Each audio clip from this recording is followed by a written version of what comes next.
People. Que pasa, sakpa, say what they do. Now the first thing that is popping in the news is that we see that Jamaica is in the news once again, one more again, for all the wrong reasons. Now less than 48 hours ago, there was an article published, and it says that Jamaica is the 5th most dangerous place on planet Earth. Now people, when you look at the size of Jamaica on the global map, it is a dot. However, that is not what I am here to speak about today. I am speaking about the fact that Jamaica is ranked one of the places per mass of God Earth with one of the highest electricity bill per customer.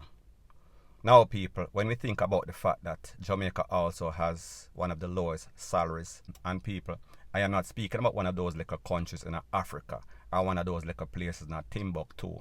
I am speaking about a place that has a whole lot of natural resources and a place that was ranked one of the highest places back in about 1970 something, 1980 a little bit. And people, we see the Jamaican dollar is now $150 to $1. So people, that explains everything.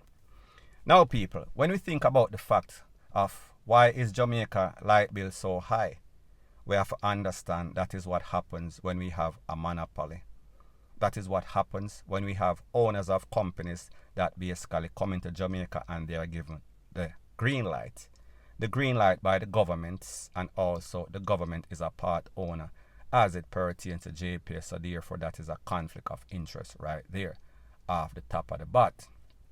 The next thing is that we have a regulatory body, meaning the OUR, Office of Utilities Regulation, where it seems as if instead of representing the people who they are supposed to represent, they are mostly representing the JPS, meaning the company, the corporation. Because every year we see JPS gets all sorts of race, and people, what is even more conflicting or contradicting is the fact that JPS claimed a couple of years ago that due to the fact that they are putting in different infrastructures and they are improving their facilities, we are supposed to see drastic drop in the price of our light bill. However, people, we see that it is the polar opposite. And every day that we get up, we see these prices, these light bill, they are getting higher and higher. I am speaking about as much as 50% each month. So people, whenever we see stuff like that, that's supposed to raise some sort of red flag. However, as it pertains to the OUR, it seems as if they see stuff different. So people, at the end of the day, what this means is that the price of production for the average company in Jamaica is much, much higher. So therefore, the trickle-down effect is the fact that customers are going to be paying higher for everything that they buy. The fact that most Jamaicans are held hostage in them house, so therefore you can go by a person's house and it seems as if nobody not did it because people are scared to even turn on the light. And don't even speak about a luxury item such as AC, meaning air condition. If you turn that on, say for example, your light bill was $10,000 a month, and in the summer you turn on the AC and it goes up to $20,000, you are going to have HELL to get that bill back down. You will have to go into the JPS and talk to the customer representative. However, people, it is going to take you forever and a day to do that. So people, me just say, this is the problem whenever there's any sorts of monopoly in any sorts of country, especially when we have no sorts of representative, especially when the people that are supposed to represent us, they are doing the polar opposite, as in the OUR, as in the government of Jamaica, whether it is the JLP or the PNP, point blank and period. Now before I move to the next part of my video, please subscribe to my next channel. It is called Jamaica Dancehall Source, and I'll be pinning the link to that channel in the description of this video. And also, please subscribe to this channel, and when you subscribe, please press the notification bell or icon, and also press all in the option. Now people, we realize that Jamaica has a big problem as it pertains to crime and violence and persons losing their life on a daily basis. So therefore, we see that the relevant authority, meaning the JSF, the JDF, security, they are supposed to serve and protect. However, people, it is obvious that they are doing a very lousy job. So therefore, it is now become the responsibility of the residents, the average resident, and also business owner to take crime in their own hand. And people, I am not speaking about JUNGLE, justice.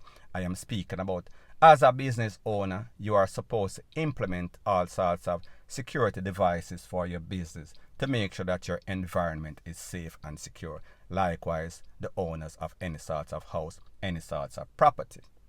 So we realize that Jamaica system, they implemented what we call the Jamaica Eye, and they ask everybody, meaning residents, meaning business owner, to come aboard and basically link all the system, meaning CCTV, closed caption TV, closed circuit TV, whatever the case is. So people, we realize that we've seen a whole bunch of videos circulating all over social media in the news where persons are losing their life, people are get robbed by all sorts of people from all sorts of yang, rete, lele, blue, blah, bling. However, people, when we look at the quality of those videos, it is usually very, very poor.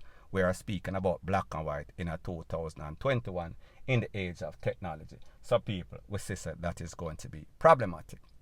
So people, I say this to say that I am going to show you two videos.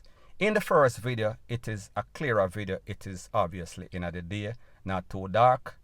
However, you can see that the quality of the video, the quality of the system is much better. And you could see everything. However, people understand that this is YouTube, so therefore I am not going to show you the actual point in which the person get caught up several times. However, I am just going to show you the video for quality. So therefore you can see that they can see clearly. We are speaking about the suspect or suspect. We could see that he was waiting on somebody, and also we could see his cumbalo or his accomplice also running out the building.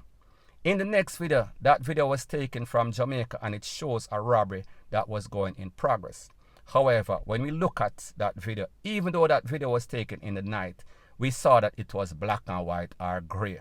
People, that is going to be problematic whenever these cases go to any sorts of court for any sorts of identification parade, rete, lele, blue, blah, bling. So people, take a listen, take a look to both videos. I am speaking about the edited version, and then I'll give my piece.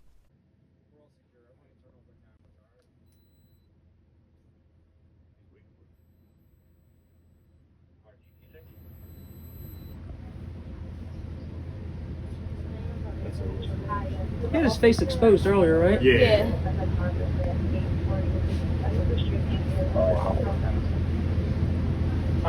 Absolutely. Of course, all we got to give this call. What? You got the wrong person.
Now people, after watching those two videos, and this is my disclaimer, one of them obviously was in the day, the next one in the night. So obviously the one in the day is going to be clearer. However, we could obviously see that the quality of the first video, it was not in black and white. We could see that we could see the road, we could see the features of the man, we could see everything very clearly. So that means that whenever this video goes to courts, more than likely persons are able to identify, meaning the jury. They can clearly see this person's feature, they can clearly see this person's face if it was exposed. However, in the second video, which was obviously taken in the night, we could see that this was black and white or gray. And people, we are speaking about JBC versus TVJ. Different era. We are speaking about different quality. So I say this to say that whenever these videos are used in a court, you have a disadvantage whenever the video quality is poor.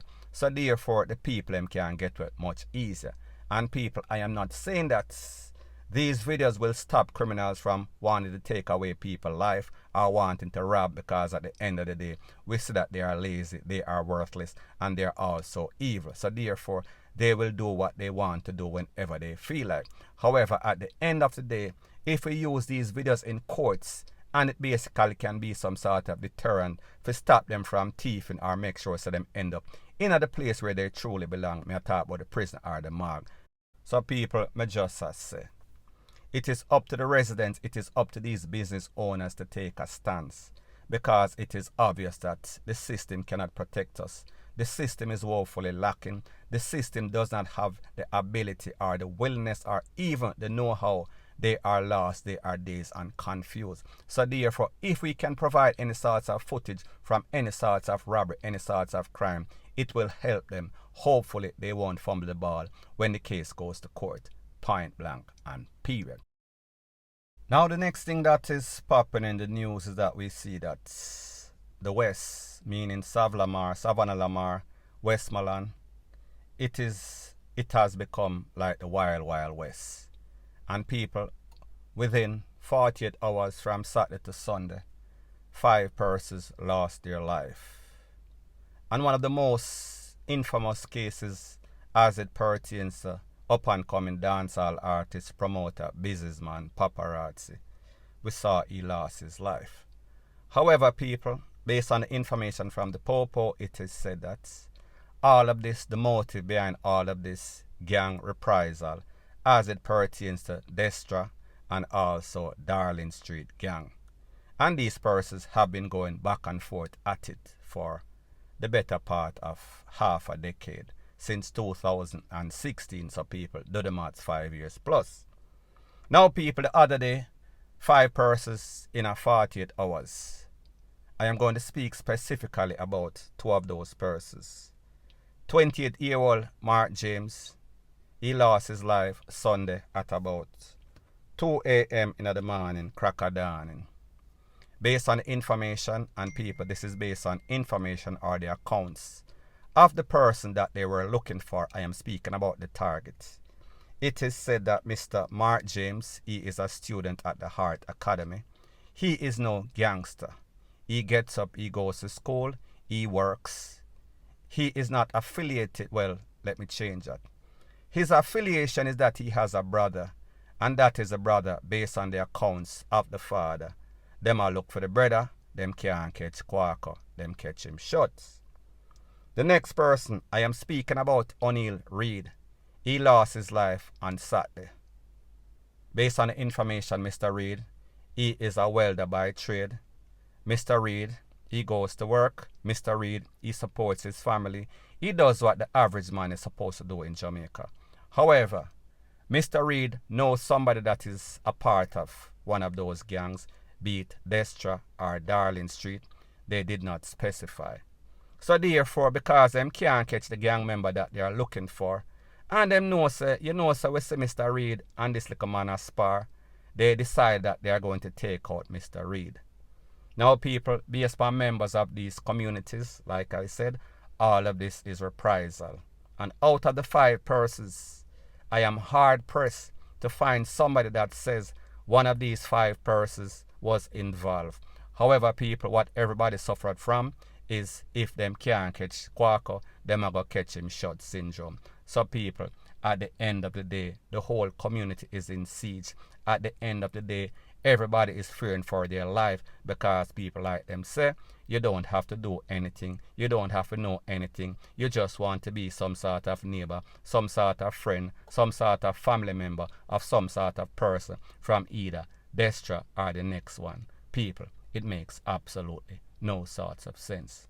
So anyways, people, that is my views on the whole thing as it pertains to that. And like I said, it is just my views and opinion. It is not the gospel. Your views and opinion can be respectfully different from mine. But let me know what you think in the comment section. Bless up.